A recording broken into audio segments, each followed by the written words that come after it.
विद्या भारती द्वारा ऑनलाइन कक्षा में आप सभी का हार्दिक अभिनंदन है। कक्षा 9वीं विषय गणित अध्याय 1 संख्या पद्धति।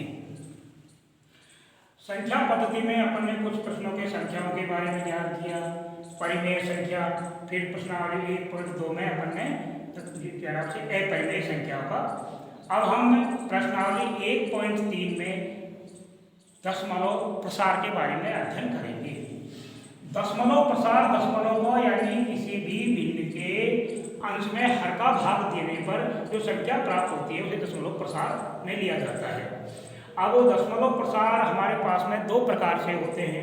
एक तो होता है शांत दशमलव, दूसरा होता है अशांत दशमलव। शांत दशमलव के बारे में जब आप अध्ययन करते हैं तो दी गई संख्या के अंश में हर का पूरा पूरा भाग चला जाए तो वह शांत दशमलव होता है। जैसे अपन ने लिया भाई 3/2।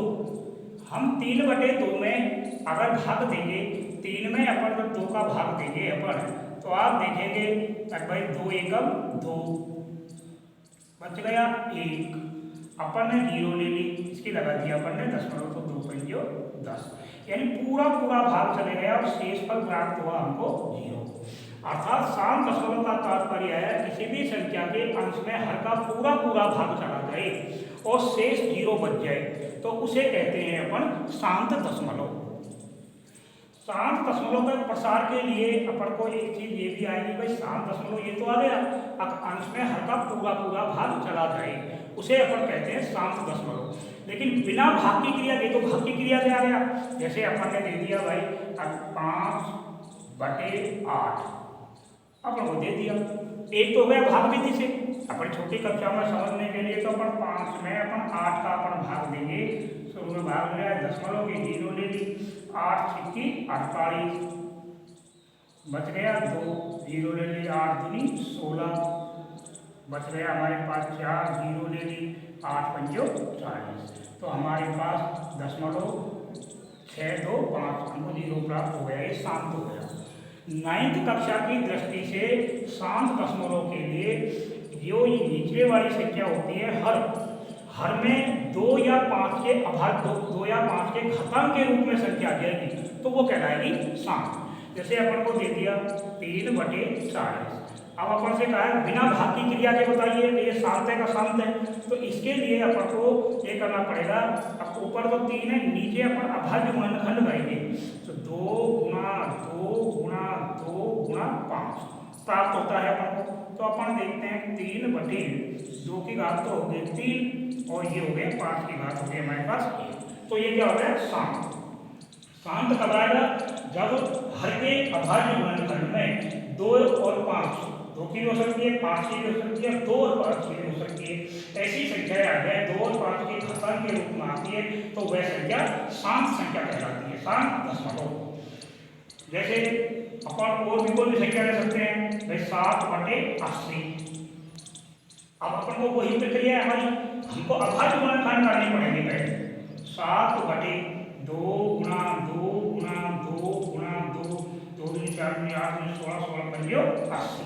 अपन ने प्रक्रिया प्रारंभ की तो हमारे पास आया 7/2 की घात तो आ गई 4 गुणा 5, अर्थात में 2 की घातांक भी आ रही है, 5 की भी आ रही है। तो दोनों, ये तो खाली अकेला 2 आ गया तो भी है शांत, अकेला 5 आ गया तो भी शांत है, दोनों संख्या आ गई तो भी ये शांत है।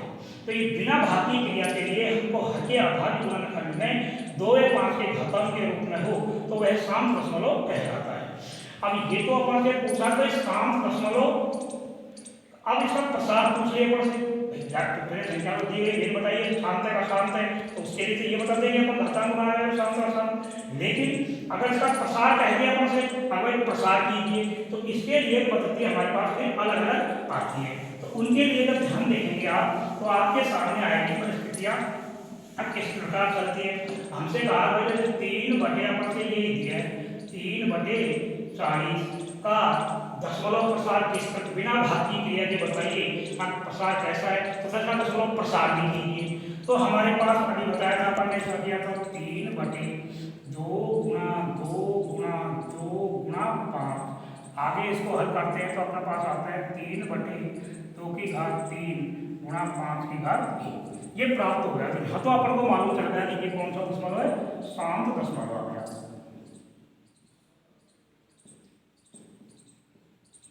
शांत दशमलव आ गया। अब इसका अपन प्रसार के लिए तो ध्यान देने की चीज है, प्रसार के लिए अपन को 3/2 की घात तो हमारे पास है 3 और 5 की घात है 1।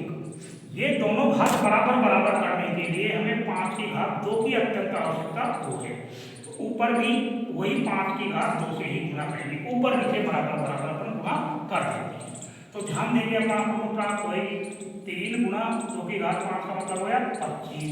नीचे अपने पास 2 की घात भी 3 हो गई और 5 की घात भी 3 हो गई, क्योंकि गुणा की क्रिया के अंदर घात बढ़ती है और भाग की क्रिया के अंदर घात घटती है, दूरे 3 हो गई। इसको हम लिख सकते हैं 25 75 बटे दोनों जब घात समान हो तो आधार क्या होते हैं, गुणा होते हैं। तो 10 की घात आएगी 3, अर्थात 3 अंकों में हमारे पास दशमलव लगेगा। तो दशमलव 0 7 और ये 5, तो ये दशमलव इस प्रकार का प्रसार कर सकते हैं। तो दशमलव प्रसार में हमसे सबसे पहला आया 7। तो शांत दशमलव किसे कहते हैं, ऐसी संख्या है जिसके अंश में हर का पूरा पूरा भाग चला जाए तब शेष पर क्या हो, 0 आ जाए, तो उसे शांत दशमलव कहते हैं। दूसरी भाषा में 9th और 10th की भाषा कहते हैं ऐसी संख्याएं जिसके हर के अभाज्य गुणनखंड में 2 या 5 के घातांक के रूप में संख्याएं हो तो वह शांत दशमलव होता है।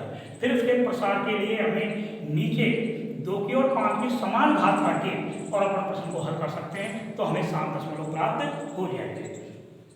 दूसरा भाग आता है हमारा अशांत दशमलव, यानी ऐसी संख्याएं जिसके अंश में हर का पूरा पूरा भाग नहीं जाए और प्रत्येक स्थिति में कुछ ना कुछ शेष बचे, उसे कहते हैं अपन अशांत दशमलव।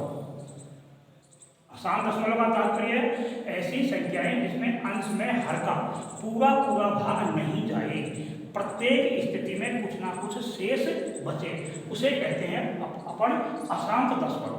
अब अशांत दशमलव हमारे पास में होते हैं 2 प्रकार से होते हैं, एक तो आवर्ती और एक अनावर्ती। आवर्ती किसे कहते हैं, यानी दशमलव के बाद में लगातार वही संख्या पुनरावर्ती करती रहे, उसे कहते हैं अपन आवर्ती अशांत दशमलव। जैसे अपन से कहा 1/3, अपने पास ये संख्या आ गई, अब इसको दशमलव पद्धति बदलेंगे अपन, तो अपन 3 का भाग देंगे अपन किसमें, 1 में। तो आप इसमें देखेंगे इसकी भाग की क्रिया करते हुए 0.0 3 तिया 9 बच गया 1, फिर 0 ले ली, 3 तिया 9 बच गया 1, फिर 0 ले ली, 3 तिया 9 बच गया 1। अपन कितनी ही बार स्थिति में देते रहेंगे समान अंक आते चले जाएंगे, तो ये कहलाती है आवर्ती। अर्थात इसको हम ये भी लिख सकते हैं कि 1/3 के स्थान पर दशमलव 3 और 3 को ऊपर आवर्ती लगा देंगे, ये आवर्ती का चिन्ह है। तो ये आवर्ती दशमलव कहलाता है। आवर्ती का मतलब पुनरावर्ती करते हैं, अंक पुनरावर्ती। ये कोई अनिवार्य नहीं है कि 1 अंक में हो, 2 अंक में, 3 अंक, 5 अंक, 10 अंक, कितने भी अंक हो सकते हैं पुनरावर्ती के लिए। जो अंक पुनरावर्ती करेंगे उसी को ऊपर आवर्ती लगाएंगे।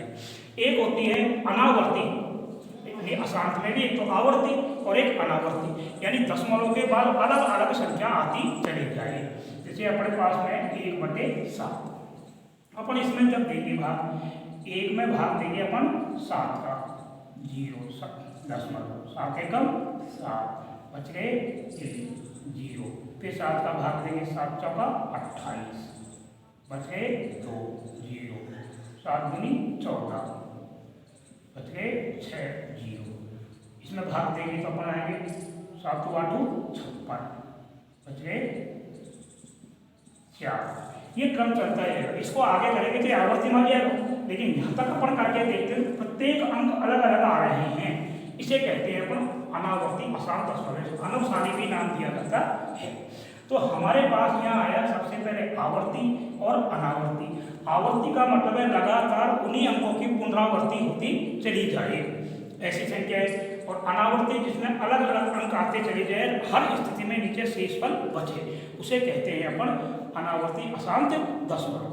तो यहाँ दशमलव पद्धति में हमारे 2 प्रकार के प्रश्न आए, शांत और अशांत। इनको ध्यान में करते हुए अपन इनके प्रश्नों का अपन अभ्यास करेंगे। अगर शांत दशमलव कौन से होते हैं, अशांत दशमलव कौन से होते हैं, फिर इनकी P/Q के रूप में किस प्रकार प्राप्त किया जाता है, ये प्रश्नावली में अपन अभ्यास करेंगे। अभी तो अपन खाली ये देख रहे हैं दशमलव का प्रसार जो करता है इसमें कितने प्रकार के दशमलव होते हैं। तो ध्यान में आया है अब दशमलव हमारे पास में दो प्रकार के होते हैं, एक शांत दशमलव, एक अशांत दशमलव। अब शांत दशमलव तो अपन ने बताया कि ऐसी संख्या है जिसके अंश में हर का पूरा भाग चला जाए और शेष पर क्या बचे 0, या ऐसी संख्या है जिसके हर के अभाज्य गुणनखंड में 2 या 5 के घातांक के रूप में संख्याएं प्राप्त हो तो वह शांत दशमलव कहलाती है। दूसरा आया हमारा अशांत दशमलव, ऐसी संख्या है जिसके अंश में हर का पूरा भाग नहीं जाए, या ऐसी संख्या है जिसके हर के अभाज्य गुणनखंड में 2 या 5 के अलावा अन्य कोई संख्या है तो वह अशांत दशमलव कहलाती है। अशांत दशमलव भी दो प्रकार की होती है, आवर्ती और अनावर्ती अशांत दशमलव।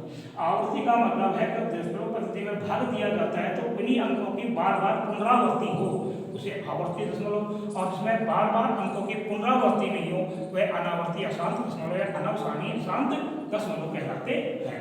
अब इनके हमारा पास में जैसे हमको दिया है अब भाई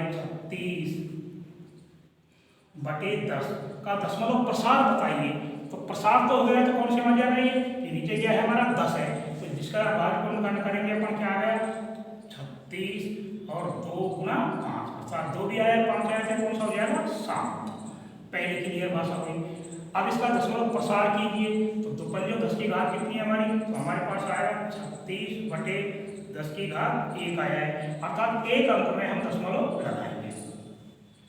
दूसरा जैसे प्रश्न आता है हमारा अब भाई 17/40 का दशमलव प्रसार कीजिए, तो दशमलव प्रसार करने के लिए मैंने आपको अभी बताया है, अब यहाँ तो 17 हो गई बटे 2 गुणा 2 गुणा 2 गुणा 5, हमको हर के अभाज्य गुणनखंड करना।